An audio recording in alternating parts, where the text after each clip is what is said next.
اب تھوڑی گفتگو کرنے کے بعد یہ آپ سبھی طلبہ طالبات کو سماج کی ایک جھلک کچھ تو ملی ہوگی۔ میری کوشش بالخصوص آپ کو سماج کے عام فہم لفظی اور سماجیاتی معنی کو بتانے کی ہے۔ دراصل سماج کوئی دوسری دنیا کی چیز یا بت نہیں ہے، بلکہ انسانوں کے درمیان جب رشتوں کی شروعات ہوتی ہے وہی سماج کا تصور کیا جا سکتا ہے۔ سماج کیا ہے؟ What is society? Let's understand. قدرت نے انسان کی تخلیق کی، پھر انسان نے سماج کی تخلیق کی، اور اسی سماجی ڈھانچے نے انسان کو سماجی لباس دے کر ایک بامقصد انسان بنایا۔ اور آپ یہ بھی سمجھیں کہ انسان کا تحقیقی مزاج قدرت کی دین ہے۔ اس تحقیقی قوت کی سب سے زندہ اور عمدہ مثال کیا ہے؟ وہ سماج ہے۔ اسی سماج کی تشکیل اور بناوٹ کے بعد انسان کی زندگی شروع ہوئی۔ پوری دنیا میں سماج پھیلا، اور یہ دور حقیقت بھی ہے کہ جہاں جہاں انسان جیتے ہیں اور بستے ہیں وہاں انسانی رشتوں کا تانا بانا پایا جاتا ہے، اور جہاں جہاں رشتے ہیں وہیں سماج موجود ہے۔ اب آپ کو طلبہ طالبات یہ غور کرنے والی بات ہے، آپ کو یہ سوچنا ہے کہ یہ انسانوں کے علاوہ اور کسی بھی شے یا مخلوق کے پاس ثقافتی زندگی نہیں ہے، یہ صرف انسانوں کے بیچ میں ہے۔ انسانوں میں وہی خوبیاں یا خصوصیات پائے جاتے ہیں جو سماجی زندگی میں تخلیق پاتی ہیں اور اس سے مددگار ثابت ہوتی ہیں۔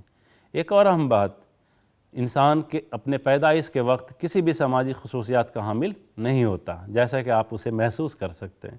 سماج کے مختلف افراد کے ساتھ رابطہ قائم ہونے کے بعد سماجی اداروں کے ذریعے دھیرے دھیرے اس میں سماج کے طور طریقے، رسم و رواج، عادات وغیرہ کی ترقی اس کی زندگی میں شامل ہوتی رہتی ہے۔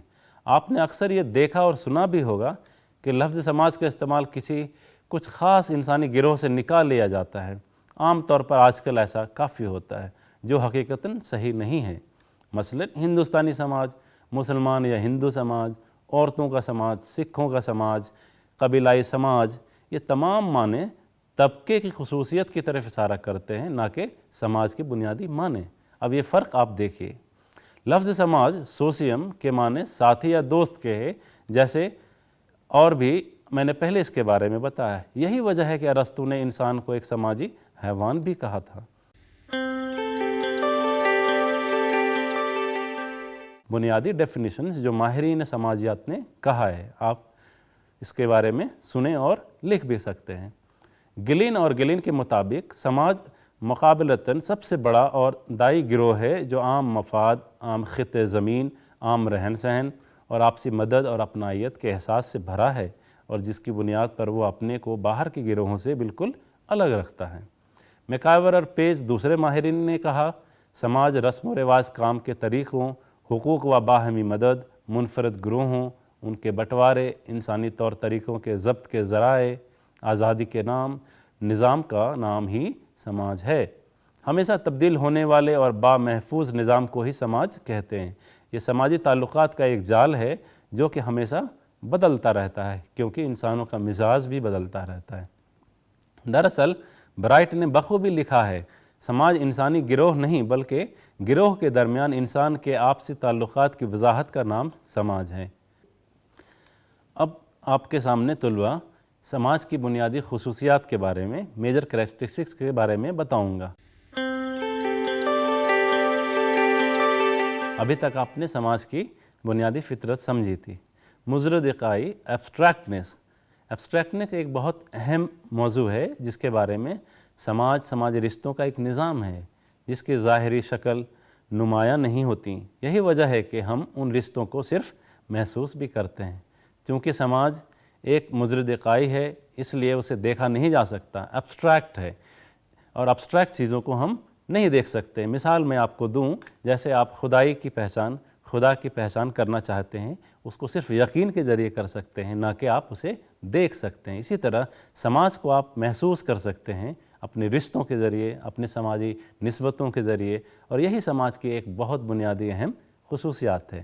اور انفرادیت کی خصوصیت یہ ہوتی ہے کہ آپ سماج میں جڑیں، سماجی رشتوں سے ملیں اور اس کو احساس کریں۔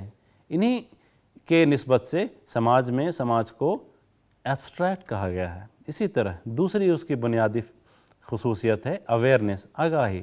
سماجی تعلقات کی بنیادی آگاہی ہے، اور سماجی ماحول چاہے وہ موافق ہوں، نامنافق ہوں، معاون ہوں یا غیر معاون، ہر حالت میں آگاہی کا ہونا ضروری سمجھا جاتا ہے۔ انسان سماجی تعلقات کو اپنی ضروریات کے مد نظر اس کے نشو و نما کرتا ہے۔ اس سبب سے وہ گروہ یا جماعت کے ساتھ تعلقات قائم کرتا ہے۔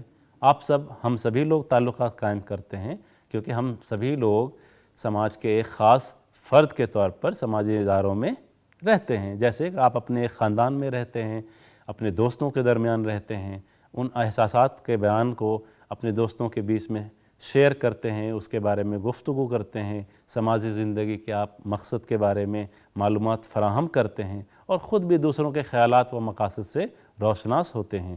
اس کا تمام یہ عمل باشعور ہوتا ہے، یہی وجہ ہے کہ اس کے بارے میں ہمیں اویئرنیس ہونی چاہیے۔ تیسری خاصیت کیا ہے؟ مشابہت، سملرٹی۔ کسی بھی گروہ کی تشکیل کے لیے مشابہت کا ہونا بہت ضروری ہے۔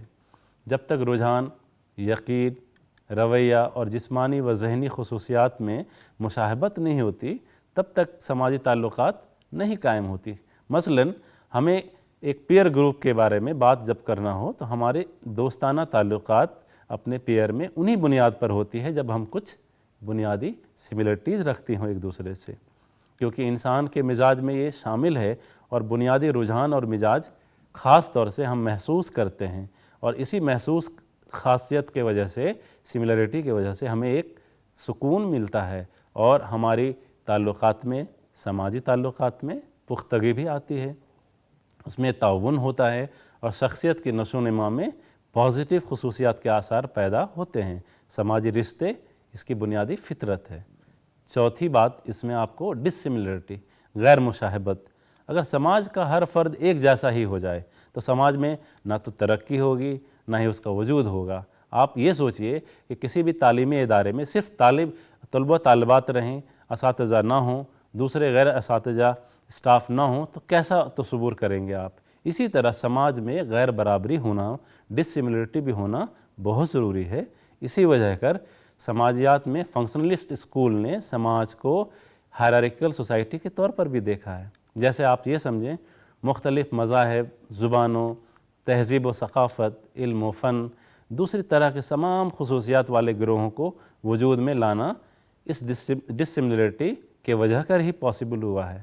اور غیر برابری اگر نہ ہو تو سماج میں ایک ابسٹریکٹنس آئے گی، ایک ایسا سونا پن آئے گا جس میں لوگوں کو آپسی رشتے پیدا کرنے میں، قائم رکھنے میں دقتیں آئیں گی۔ یہی وجہ ہے کہ سماجیات کے اس موضوع میں سماج میں یہ بھی مانا جاتا ہے کہ ڈسسملرٹیز، غیر برابری بھی ہونی چاہیے۔ پانچواں، انٹرڈیپینڈنس۔ انٹرڈیپینڈنس گویا کہ ایک بچہ اپنے ماں باپ پر انٹرڈیپینڈنس ہے، منحصر ہے، اسی طرح سماج کا ہر فرد سماجی ادارے میں رہ کر ایک دوسرے پر بالکل منحصر رہتا ہے۔ وہ اپنے کوئی بھی کام کو اپنی پوری طرح سے انفرادی طور پر پورا نہیں کر سکتا، کہیں نہ کہیں اس میں جڑاؤ ہوتا ہے۔ انہی تمام پہلوؤں کو انٹرڈیپینڈنس کے طور پر سماج کی ایک خصوصیت کے طور پہ مانا گیا ہے۔ فرد واحد یا ہو یا سماج ہو، کوئی بھی اکائی کا وہ اپنے آپ میں اکیلا نہیں ہے بلکہ سماج کا ایک اکائی کے طور پر شامل ہے۔ اتحاد و باہمی تصادم، کوآپریشن لفظ ہر کوئی آج کے دور میں استعمال کرتا ہے، آپ بھی کرتے ہوں گے۔ اتحاد، باہمی یا تعاون و تصادم سماج کی ترقی کے لیے دو اہم اور ضروری ذرائع مانے جاتے ہیں۔ اس لیے مشہور ماہرین سماجیات چارلس کولے نے کہا ہے، ہم جتنا زیادہ سماج کے مزاج پر غور و فکر کرتے ہیں اتنا ہی زیادہ یہ پاتے ہیں کہ تعاون تصادم کو ایک دوسرے سے الگ نہیں کیا جا سکتا۔ گویا کہ سماج میں انٹرڈیپینڈنس کے بنا کوئی بھی کام پورا نہیں کیا جاتا، اور سماج کی تشکیل اسی بنا پر ہوئی ہے، سماجی بناوٹ اسی بنا پر ہے، سماجی اسٹرکچر جتنے بنے ہیں اسی انٹرڈیپینڈنس کی تھیوری پر بنی ہیں، جیسا کہ میں نے پہلے کلاس میں کچھ اس کے بارے میں آپ کو کہا بھی تھا۔ اب آپ ملاحظہ کریں کہ سماج کی ضرورت اور افادیت کیا ہے۔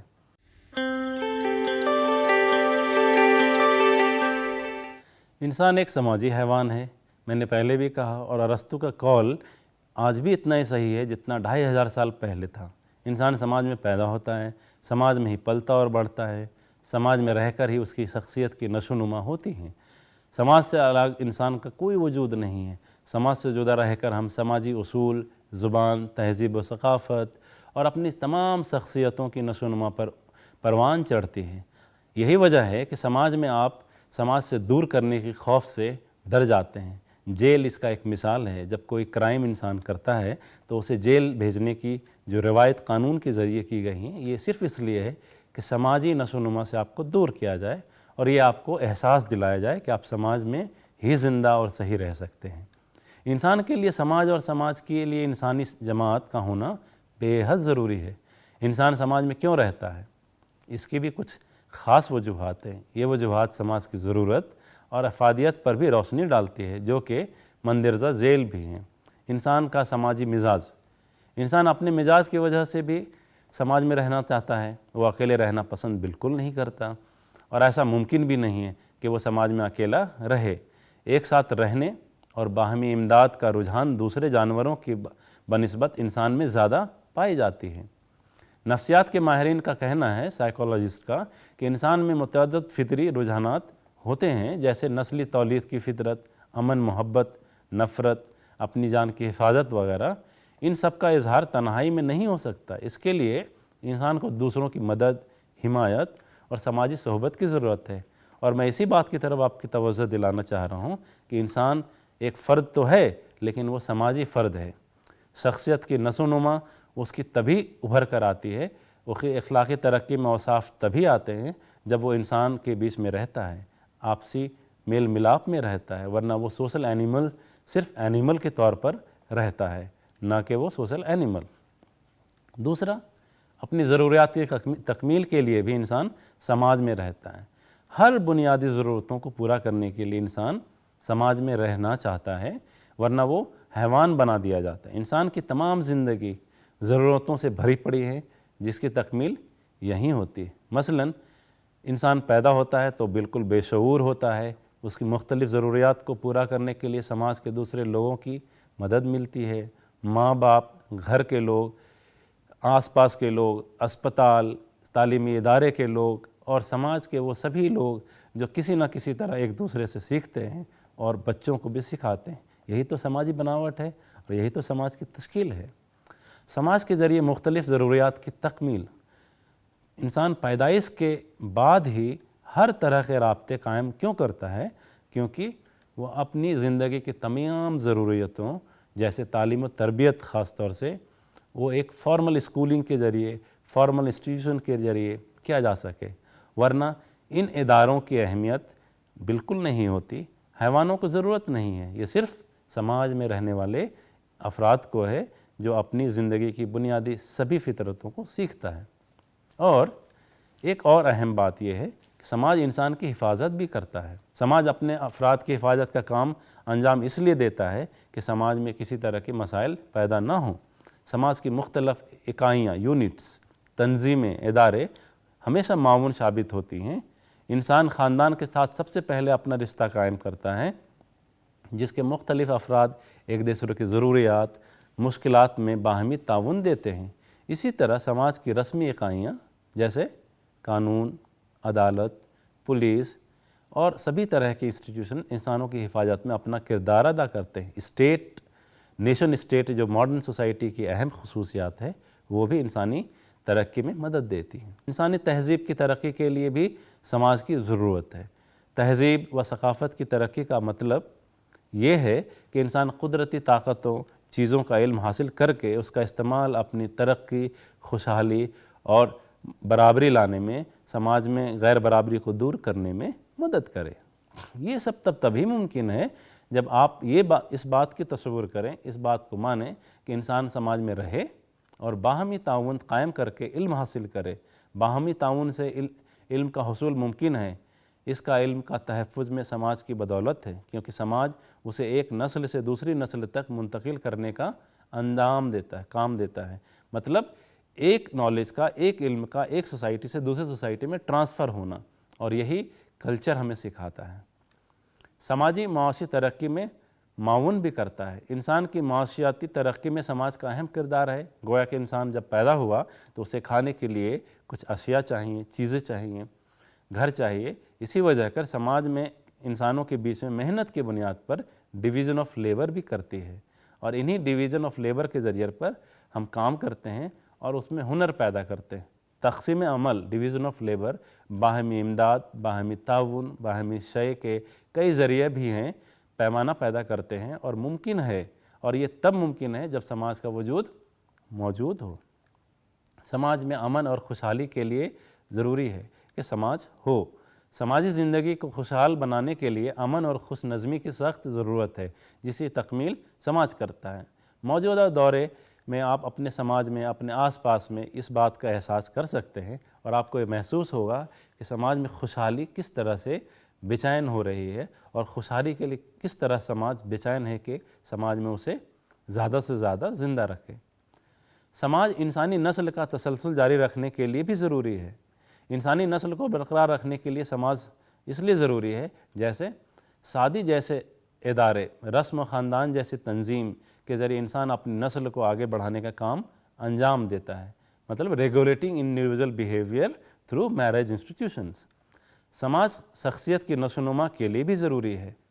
ہمارے بولنے، سوچنے، سمجھنے، زبانوں کو سیکھنے وغیرہ کی صلاحیت میں سماجی اہمیت افزائی کے لیے بغیر ترقی اس ممکن نہیں ہے۔ ہماری ذہنی صلاحیتوں کی ترقی بھی سماج میں ہی ممکن ہے۔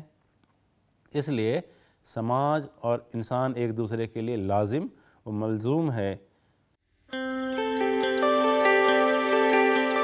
عزیز طلبہ طالبات، ابھی تک آپ کو میں نے پہلے 3 مضمون کے بارے میں بتایا اور اس میں خاص طور سے اس کی خصوصیت کے بارے میں بتا رہا تھا۔ اب آپ کو فرد اور سماج کے نظریات کیا ہیں، ماہرین نے اس سوال کے بارے میں کیا رشتے رکھے ہیں، کیا نظریات رکھے ہیں، بتاؤں گا۔ آپ اسے نوٹ بھی کر سکتے ہیں تاکہ بعد میں اس کے بارے میں بنیادی کتابوں کو بھی ربط کر سکتے ہیں۔ اس سوال کو لے کر ماہرین سماجیات میں کافی اختلاف بھی ہے۔ مفکرین نے ایک دوسرے کے برعکس اور اکثر یہ نظریہ پیش کیا ہے۔ کچھ مفکر فرد اس بات پر زور دیتے ہیں کہ فرد اہم ہے، انفرادیت پر زور دیتے ہیں۔ کچھ کہتے ہیں کہ سماج اہم ہے۔ اگر سچ پوچھا جائے تو فرد اور سماج کے متعلق یہ سوال بہت پرانا ہے اور آج بھی چلا آ رہا ہے۔ آپ نے اسے محسوس بھی کیا ہوگا کہ سماج اور فرد کو الگ الگ دیکھ کر سمجھنا بالکل بہت مشکل ہے۔ اس بارے میں پھر بھی ہم 3 نظریات کو آپ کے سامنے پیش کریں گے۔ پہلا، انفرادیت پسند نظریہ، انڈیویجولسٹک۔ دوسرا، اجتماعیتی نظریہ، کلیکٹیوسٹ اور سوشلسٹ ویو۔ تیسرا، آرگینک بھی، عضوی نظریہ۔ انفرادیت نظریہ کیا ہے، اس پہ آپ ملاحظہ فرمائیں۔ انفرادیت پسند نظریہ کے مطابق سماج کچھ بھی نہیں ہے، جو کچھ ہے وہ فرد ہے۔ سماج مختلف افراد کے باہمی تعاون پر منحصر ہے۔ آزاد افراد کی مصنوعی جماعت کو سماج کا نام دیا گیا ہے۔ اس نظریہ کے ماننے والوں کا یہ کہنا ہے کہ سماج اور فرد کا ایک دوسرے پر بنیادی انحصار نہیں ہے، مطلب ایک دوسرے پر منحصر نہیں ہے۔ سماجی سمجھوتا، سوشل کانٹریکٹ کے نظریے کے علمبرداروں نے بتایا کہ سماج ایک مصنوعی شے ہے۔ انفرادیت کے ماننے والوں کا کہنا ہے کہ بغیر کسی مخالفت کے انسان اپنی شخصیت کی ترقی میں مصروف رہتا ہے۔ سماج اور مختلف سماجی اداروں کی تشکیل اس لیے عمل میں آئی ہے کہ انسان اپنی انفرادیت کو خود فروغ دیتا ہے، لیکن انفرادیت پسند نظریہ درست نہیں ہے۔ یہ ٹھیک ہے کہ فرد خود ایک مقصد ہے، ذریعہ نہیں، لیکن فرد ایک مجسم جاندار ہے جس کی نشو و نما سماج میں ہی تشکیل اور ممکن ہو سکتی ہے۔ سماج کے وجود سے انکار کرنے کے فرد کی ارتقاء کی باتیں کرنا فضول ہے۔ انسان سماجی مخلوق ہے، اس پہ بحث کرنا بہت مشکل ہے، بلکہ یہ صحیح ہے کافی حد تک۔ سماج انسانی فطرت میں ہی پوشیدہ ہے۔ انفرادیت پسند نظریہ سرمایہ داری کا حامل ہے۔ دوسرا، اجتماعیتی نظریہ، کلیکٹیوسٹ۔ فرد اور سماج کے تعلق سے متعلق دوسرا نظریہ یہ اجتماعیتی یا اشتراکیتی نظریہ، سوشلسٹ جسے آپ سمجھ سکتے ہیں۔ اس کے مطابق فرد کچھ نہیں ہے، وہ سماج کا صرف ضمنی اداکار ہے۔ جس طرح کیمیاوی تحلیل میں اصلی عنصر میں اپنی خاصیت کو کھو ڈالتا ہے، اسی طرح سماج میں فرد اپنی انفرادیت کھو دیتا ہے، مطلب بھول جاتا ہے۔ اس نظریے کے ماننے والوں کا کہنا ہے کہ فرد سماج کا پوری طرح دست نگر ہے۔ وہ سماج سے جدا رہ کر نہ تو اپنی پہچان قائم کر سکتا ہے اور نہ ہی اس کی ترقی کر سکتا ہے۔ آپ اس بات کو خود کے نظریے سے، خود کو سماج کا حصہ نہ مان کر امیجن کر سوچیں۔ اس لحاظ سے اس نظریے میں فرد کی جگہ سماج کو سب سے زیادہ اہمیت دی ہے۔ اس نظریے سے فاسزم کو بھی تقویت ملی ہے۔ فرد اور سماج کے درمیان جو تیسری نظریہ پیش کیا گیا ہے عضوی نظریہ تھا، جس کے مطابق فرد اور سماج دونوں کا الگ الگ وجود ہے۔ انسان کی حیثیت سماج کے ایک عضو جیسی ہے۔ جس طرح جاندار کے عضو ہوتے ہیں، حصے ہوتے ہیں، پارٹس ہوتے ہیں، اسی طرح سماج بھی ایک جاندار ہے اور افراد اس کے اعضاء ہیں۔ اس لیے اس نظریے کے ماننے والوں کا کہنا ہے کہ سماج کا موازنہ جاندار جسم سے کرتے ہیں اور کرنا چاہیے۔ گویا جسم کے زندہ اعضاء سماج میں رہنے والے افراد کی طرح ہے۔ ارتقائی عمل سے جس طرح انسانی ادنیٰ جاندار سے آدمی بنا، اسی طرح سماج کی شکل بھی پہلے سیدھی سادی تھی اور پھر دھیرے دھیرے پیچیدہ کمپلیکس ہوتا گیا۔ کمپلیکس مطلب الجھا ہوا ہے آج کا دور۔ لیکن یہ نظریہ بھی پوری طرح صحیح نظریہ نہیں مانا جا سکتا۔ اس نظریہ میں یہ نقص ہے کہ جاندار سماج ہی سب کچھ ہو جاتا ہے اور فرد کسی گنتی میں نہیں آتا۔ اس طرح اس نظریہ میں بھی فاسیت کا جز چھپا ہوا ہے۔ فاسزم کا جسم اور سماج کا موازنہ ہی غیر سائنسی ہے۔ دونوں کی بنیادی درمیان ایک جیسے اور مختلف عناصر ہیں۔ انسانی جسم میں شعور کا صرف ایک مرکز ہوتا ہے، جبکہ سماج میں ہر ایک فرد الگ الگ طریقہ سے اپنے شعور کو بیدار کرتا ہے، اور سماج اور فرد کے درمیان پائے جانے والے تعلقات کی وضاحت ہم اس نظریے سے بھی پوری طرح نہیں کر سکتے۔ اب آپ کو میں اس کے آخری موضوع پر لے جا رہا ہوں۔ طلباء، آپ یہ غور کریں کہ سماج کو سمجھنے کے بعد ہم نے یہ دیکھا ہوگا کہ فرد کی اہمیت بہت زیادہ ہے، لیکن فرد کی اہمیت سماج کے بنا اس کا تصور کرنا مشکل ہے۔ اس لیے اب میں آپ کو فرد اور سماج کے درمیان کیا رشتے ہیں، relation ship between individual and society کے بارے میں کچھ بنیادی باتیں بتاؤں گا۔ مندرجہ بالا تینوں نظریات ایک طرفہ ہیں جو فرد اور سماج کے درمیان پائے جانے والے تعلقات کی وضاحت پوری طرح نہیں کرتے تھے۔ سماج ان تمام رشتوں یا تعلقات کا مجموعی شکل ہے جو فرد یا افراد یا اداروں کے بیچ قائم رہتے ہیں۔ بغیر افراد کے سماج کا وجود ممکن نہیں ہے، کیونکہ انسان بھی سماجی تخلیق ہے، اس لیے سماج سے علیحدہ انسان کا کوئی بھی وجود نہیں ہے۔ اس طرح سماج فرد دائمی رفیق ہے، فرد سماج کا عضو ہے اور سماج افراد کی خصوصی جماعت ہے۔ اس لیے فرد اور سماج ایک ہی سکہ کے دو رخ ہیں، دو حصے ہیں۔ اگر فرد سماج کا معمار ہے تو سماج فرد کا خالق ہے۔ افراد کے ذریعے ہی سماج کی ترقی ہوتی ہے، اور سماج کی ترقی نیز تمدن کے ارتقاء سے گویا فرد اور سماج بھی باہمی انحصار کا حصہ ہے۔ ہم سماج کا موازنہ ندی کی دھارا سے بھی کر سکتے ہیں، اور فرد کا موازنہ ندی میں بہنے والے پانی کی قطروں اور ذروں سے کر سکتے ہیں۔ جس طرح پانی کے قطروں اور ذروں کے ملنے سے ندی بنتی ہے، ندی کی دھارا اور ان سارے ذرات کو روانی بخشتی ہے، اسی طرح افراد کے اجتماع سے سماج بنتا ہے اور سماجی افراد کو رفتار اور حیات بخشتا ہے۔ ایسی بہت ساری مثالیں ہیں جبکہ بچے بالکل تنہائی یا علیحدگی میں رکھے گئے ہیں اور اس کا نتیجہ دیکھا گیا ہے۔ فرانس میں سنا نام کی ایک لڑکی کو اسی طرح 6 سال تک بالکل تنہائی میں رکھا گیا، اور اس کا یہ نتیجہ ہوا کہ وہ 6 سال کے بعد جب اسے سماج میں لایا گیا تو اسے اٹھنا نہیں آتا تھا، بیٹھنا نہیں آتا تھا، چلنا نہیں آتا تھا، بات کرنا نہیں آتا تھا، اور کسی طرح کی بنیادی سماجی فطرت کو وہ سیکھ نہیں پائی تھی۔ اسی طرح کہ ایک بچہ جس کا نام رامو رکھا گیا، بھیڑیے کی مانند میں پایا گیا، کیونکہ وہ بچہ جانور کی طرح ہی ہاتھ پاؤں پر چلتا تھا، بھیڑیے کی طرح غذا لیتا تھا۔ ظاہر ہے کہ فرد کا زندہ رہنا، ترقی کرنا اور یہاں تک کہ واقعی انسان بننا بھی سماج پر ہی منحصر ہے اور سماج میں رہ کر ہی منحصر ہے۔ انسان سماج کا ہدایت کار ہے، اور اس فرد ہونے کے ناطے اسے بہت کچھ سیکھنے کو ملتا ہے اور اس کی انسانی زندگی میں بنیادی تعمیر آتی ہیں۔ طلباء، تو آج آپ نے بہت بنیادی مضمون کے بارے میں سیکھا، اور مجھے امید ہے کہ آپ نے اس سے کافی سمجھ پیدا کی ہوگی اور آپ کے ذہن میں کافی سوالات آئے ہوں گے۔ لیکن آپ کو پھر سے میں یاد دلا دوں کہ ابھی تک ہم نے کیا سیکھا۔ پہلا، سماج کیا ہے اور اس کی بنیادی تعریف کیا تھیں، اور سماج کی بنیادی خصوصیات کیا تھیں۔ فرد اور سماج کے نظریات مفکرین نے، سوشیالوجسٹ نے خاص طور سے کس طرح رکھے ہیں، اور آخر میں فرد اور سماج کے درمیان جو رشتے ہیں اس کو ہم نے مطالعہ کیا، اس کے بارے میں سمجھا. اور کئی ساری کتابیں ہیں، میکائیور اینڈ پیج کی کتاب آپ پڑھ سکتے ہیں، ہٹ اینڈ ہٹ کی کتاب پڑھ سکتے ہیں، جانسن کی کتاب پڑھ سکتے ہیں. آپ اس مضمون سے کافی استفادہ حاصل کیے ہوں گے. مزید کسی طرح کی بھی جانکاری، دقت یا مسئلے آ رہے ہوں کہ آپ مجھ سے اس پتے پر رابطہ قائم کر سکتے ہیں. اب یہ آج کے لیسن کو یہیں ختم کرتے ہیں. مزید دوسرے مضامین پر، دوسرے مضمون پر میں اگلی کلاس میں بات کروں گا. آپ مجھے اجازت دیجیے. خدا حافظ.